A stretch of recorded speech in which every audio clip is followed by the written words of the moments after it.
మాట్లాడేటటువంటిది, పుత్రుల్ని పౌత్రుల్ని పొందేది, ఆ భర్త యొక్క ఆయుర్దాయాన్ని నిలబెట్టగలిగినటువంటి నడవడి కలిగినటువంటిది, మహాపతివ్రత. అటువంటి స్త్రీ భార్యగా లభిస్తుంది.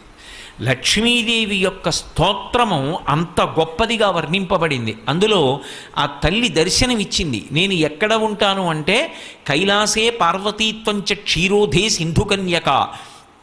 కైలాసంలో పార్వతీదేవిగా, వైకుంఠంలో లక్ష్మీదేవిగా, బ్రహ్మలోకంలో సరస్వతిగా, ఒక మహారాజు గారి దగ్గర రాజ్యలక్ష్మిగా, ప్రతి ఇంటి ఇల్లాలు గృహలక్ష్మి అయినప్పుడు ఐశ్వర్యమంతా ఎవరిది? ఆమెది. అందుకే ఇల్లు అన్న మాటకు అర్థం ఏమిటంటే ఇటకలతో కట్టినది ఇల్లు కాదు. ఇల్లు అన్న మాటకు అర్థం ఏమిటంటే గృహిణి, గృహముచ్యతే.